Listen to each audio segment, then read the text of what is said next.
কিভাবে torrent BD account create করা যায়। একটা টরেন্ট বিডি অ্যাকাউন্ট, আমরা বাংলাদেশে যারা থাকি তারা সবাই কিন্তু টরেন্ট বিডি বা বিভিন্ন টরেন্ট, ক্রেজি এইচডি এই সাইটগুলোর নাম শুনেছি। তো টরেন্ট বিডি অ্যাকাউন্ট কিভাবে ক্রিয়েট করা যায়, আজকের ভিডিও কিন্তু এই টপিকেই হবে। অ্যান্ড আর টরেন্ট বিডি অ্যাকাউন্ট ক্রিয়েট করতে হইলে প্রথমে আমরা ট্রাই করব টরেন্ট বিডির ওয়েবসাইটে যাওয়ার। তারপরে আমি পুরো যে ওয়ে আছে এটা কিন্তু স্টেপ বাই স্টেপ শেয়ার করব। আর টরেন্ট বিডিতে গুগলে যদি সার্চ করি, একটা নর্মাল পাবলিক এইভাবে লগ ইন করার চেষ্টা করবে। লগ ইন করার যখন চেষ্টা করবে, তখন কিন্তু যেহেতু তার কাছে ইউজার অ্যান্ড পাসওয়ার্ড নেই, সে কিন্তু চেষ্টা করবে হলো রেজিস্টার করার। দেখুন, রেজিস্টার করতে ধরলে কিন্তু এখানে লেখা আসে টরেন্ট বিডি ইজ অনলি মানে invite only. So torrent BD কিন্তু আপনাকে, আপনি যদি অ্যাকাউন্ট করতে চান তাহলে অবশ্যই একজন এক্সিস্টিং যে ইউজার আছে তার দ্বারা আপনাকে ইনভাইট করতে হবে। সো টরেন্ট বিডি ইনভাইট পেতে হবে কারো একজনের কাছ থেকে। সো ইনভাইট পাওয়ার পরে দেখুন আমাদের কাছে এরকম একটি মেইল চলে আসবে। আপনার মেইল তাকে দিতে হবে, সে ওই মেইলে ইনভাইট করবে। সো এই মেইল থেকে অ্যাপ্লাই হেয়ারে যেতে হবে। অ্যাপ্লাই হেয়ারে যাওয়ার পরে টরেন্ট বিডির যে মূল ইম্পর্টেন্ট সেটিং এইটা, আর টরেন্ট বিডির কীভাবে ইনভাইট পাবেন এইটাও আমি বলে দিব। অ্যান্ড আমরা এই স্টেপটাকে কমপ্লিট করি। সো প্রথমে আমাদের যে এখানে কিছু রুলস আছে অ্যান্ড রুলস অ্যান্ড রেগুলেশন যেগুলো আছে এগুলো কিন্তু আমাদের পড়ে নিতে হবে, কেননা টরেন্ট বিডি কিন্তু খুবই strict. And torrent BD account একটা রেফার পাওয়ার পরে এই কোশ্চেনগুলো অ্যান্সার করতে হবে।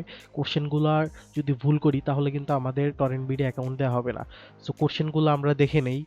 ফার্স্টে যেটা ছিল আমাদের রেশিও কেমনে মেনটেন হয়, অ্যান্ড তারপরে যে জিনিসটা বলছে সেটা হলো, ও তারপরে ছিল হলো মিনিমাম রেশিও কত, অ্যান্ড তারপরে ছিল হলো হাউ মানে ডাউনলোড করার পর কি করব, অ্যান্ড তারপরে বলছে হলো টরেন্ট ক্লায়েন্ট কোনটা, মানে আমরা যার দ্বারা টরেন্ট পিসিতে ডাউনলোড করব।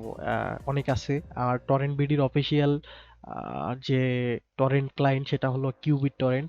আর তারপরে আছে হলো ইওর ফেভারিট কন্টেন্ট, আপনি মুভি সিলেক্ট করবেন, যদি মুভি সিলেক্ট করেন তাহলে দুইটা মুভিসের নাম দিতে বলবে।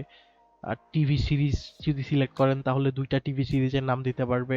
অ্যানিম যদি সিলেক্ট করেন তাহলে দুইটা অ্যানিমের নাম দিতে বলবে, অ্যান্ড গেম যদি সিলেক্ট করেন তাহলে দুইটা গেমের নাম দিতে বলবে। সো এখানে বলছে name two of your favourite games, so আমরা আমাদের দুইটা গেমের নাম দিব। অ্যান্ড টরেন্ট বিডি, আপনি এর আগে কোন টরেন্ট বিডি সাইটটা ইউজ করেছেন, which torrent sites have you used so fur.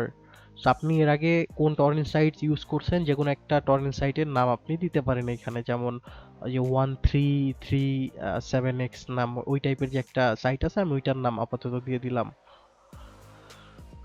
And তারপরে যে কোশ্চেন আসে, সেই কোশ্চেনটাতে কিন্তু বলেছে who referred you to this site, মানে আপনাকে কে রেফার করেছে, আপনার ফ্রেন্ড, কলিগ বা কেউ একজন, এই টাইপের কিছু, এটা সিলেক্ট করে দিতে হবে। অ্যান্ড তারপরে হলো আপনাকে টরেন্ট বিডি রেফারেল দেওয়ার জন্য সে আপনার থেকে কোনো রকমের টাকা পয়সা নিয়েছে কিনা, এই জিনিসটা কিন্তু, কারণ এটা অবশ্যই torrent BD referral free. And কেউ যদি টাকা পয়সা নিয়ে থাকে বা এই টাইপের যদি কোনো আপনার কাছে বলে থাকে, তাহলে কিন্তু তার আইডি ব্যান হয়ে যাবে আপনি যদি রিপোর্ট করেন। অ্যান্ড এই যে থ্যাংক ইউ আমরা সাবমিট করে দিয়েছি, অ্যান্ড কিছুক্ষণের মধ্যেই কিন্তু আমাদের টরেন্ট বিডির যে মেইল সেটা কিন্তু চলে আসবে। সো আমাদের মেইল চলে আসা অবধি অপেক্ষা করতে হবে। সো আমরা চেক করতে থাকবো আমাদের মেইল আসছে কিনা। অ্যান্ড আমাদের মেইল যখন এসে পৌঁছাবে তারপরে কিন্তু আমাদের টরেন্ট বিডের অ্যাকাউন্টটা ক্রিয়েট করতে হবে। সো আমাদের মেইলটা সম্ভবত চলে এসেছে, আমরা মেইলটা চেক দেই। এই যে টরেন্ট বিডির মেইলটা, এইটা হলো টরেন্ট বিডির মেইল, মানে রেজিস্ট্রেশন মেইল। এইটা ফার্স্টেরটা ছিল হলো রেফারাল মেইল, অ্যান্ড এটা হলো registration mail. So torrent BD যদি আপনার রিকোয়েস্ট অ্যাকসেপ্ট করে অ্যাকাউন্ট ক্রিয়েট করার জন্য, সেইখান থেকে আমরা হলো রেজিস্টার করে ফেলবো। রেজিস্টার করার পরে আমাদের ইউজার নেম, তারপরে পাসওয়ার্ড বা জন্মসাল, জন্ম তারিখ, আপনি আপনার জেন্ডার কি, এইগুলা সিলেক্ট করতে হবে। অ্যান্ড মেইল বা বাকি যা যা ইনফরমেশন আছে এগুলো সিলেক্ট করতে হবে। এগুলা দেওয়ার পরে সাবমিট করলেই কিন্তু আমাদের অ্যাকাউন্ট ক্রিয়েট হয়ে যাবে। আর টরেন্ট বিডি রেফারাল কিভাবে পাবেন, আর রেফারাল আমাদের এখন দেখা যায় সবার কাছেই টরেন্ট বিডি রেফারাল রয়েছে, মানে সবার দেখা যায় টরেন্ট বিডি অ্যাকাউন্ট রয়েছে। সো এইরকম আপনার ফ্রেন্ড বা কোনো একজন কেউ যে টরেন্ট বিডি ইউজ করে তার থেকে কিন্তু রেফার নিতে পারবেন। আর একজন নতুন ইউজার কিন্তু টরেন্ট বিডিতে অন্য কাউকে রেফার করবে না, যেমন এই অ্যাকাউন্টটা ক্রিয়েট করার পরে আমি কিন্তু অন্য কাউকে টরেন্ট বিডির রেফারাল দিতে পারবো না।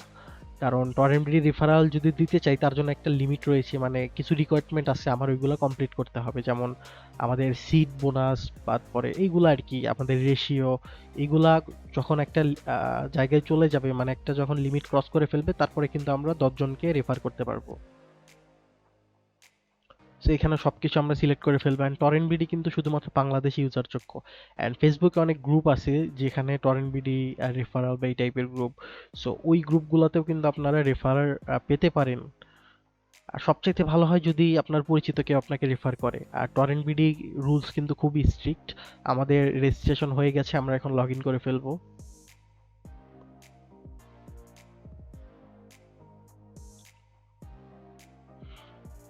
সো আমরা লগ ইন করে ফেলি। এই যে প্রথমেই আমাকে দুই তিনটা মেইল দেওয়া হয়েছে, এইগুলো আর কি ওয়েলকাম মেইল। অ্যান্ড ফার্স্টে কিন্তু আমাদের ডিফল্ট আপলোড হিসাবে 5 GB দেওয়া থাকবে। অ্যান্ড আমাদের রেশিওটা কিন্তু সম্ভবত দেখাবে না। আর আপনাকে টরেন্ট বিডিতে যদি একটু আমরা রেশিও, তারপরে আপলোড, এইগুলো যদি আর্ন করতে চাই, তাহলে আমরা ফ্রিলিচ টাইপের যে ফাইলগুলো রয়েছে ওইগুলা ট্রাই করব ডাউনলোড দেওয়ার, ওইগুলা ডাউনলোড দিয়ে সিড করার জন্য। আজকের ভিডিও ছিল টরেন্ট বিডি কিভাবে ইউজ করতে হয় এটা নিয়ে। সো টরেন্ট বিডির কিন্তু অনেক রুলস রয়েছে, আমরা যদি রুলসগুলো না মানি তাহলে কিন্তু আমাদের টরেন্ট বিডি থেকে ব্যান করে দেওয়া হবে। সো আমরা সকলেই টরেন্ট বিডির যে রুলস আছে ওই রুলসগুলো পড়ে নিব। আর আমরা যদি টরেন্ট বিডিতে কিছু আপলোড দিতে চাই সেটারও রুলস আছে, আমরা নিয়ম মেনে টরেন্ট বিডিতে আপলোড করার চেষ্টা করব। অ্যান্ড টরেন্ট বিডি রিলেটেড কারো যদি কোনো কোশ্চেন থাকে, কেউ যদি কোথাও কোনো কিছু বুঝতে না পারেন, আমাকে অবশ্যই কিন্তু জানাবেন। আর টরেন্ট বিডিতে যদি কোনো কিছু বুঝতে সমস্যা হয়, টরেন্ট বিডিতে কিন্তু ওই যে কন্ট্যাক্ট স্টাফ নামে একটা অপশন আছে, ওইখান থেকে কিন্তু আপনি টরেন্ট বিডির যে স্টাফ আছে তাদের সাথে কিন্তু কথা বলতে পারবেন। অ্যান্ড টরেন্ট বিডির ভিতরে এই যে ভিতরে অনেক সেটিং আছে, এইগুলো আমি জাস্ট একবার দেখিয়ে দিচ্ছি। So torrent BD account creation নিয়ে আসলে যা আশা করি আর কারো কোনো প্রবলেম নেই। সবাই এই ভিডিও দেখে আশা করি ক্লিয়ার হয়ে যাবেন। অ্যান্ড ভিডিও ভালো লাগলে অবশ্যই কিন্তু একটা লাইক দিবেন অ্যান্ড সাবস্ক্রাইব করে পাশে থাকবেন।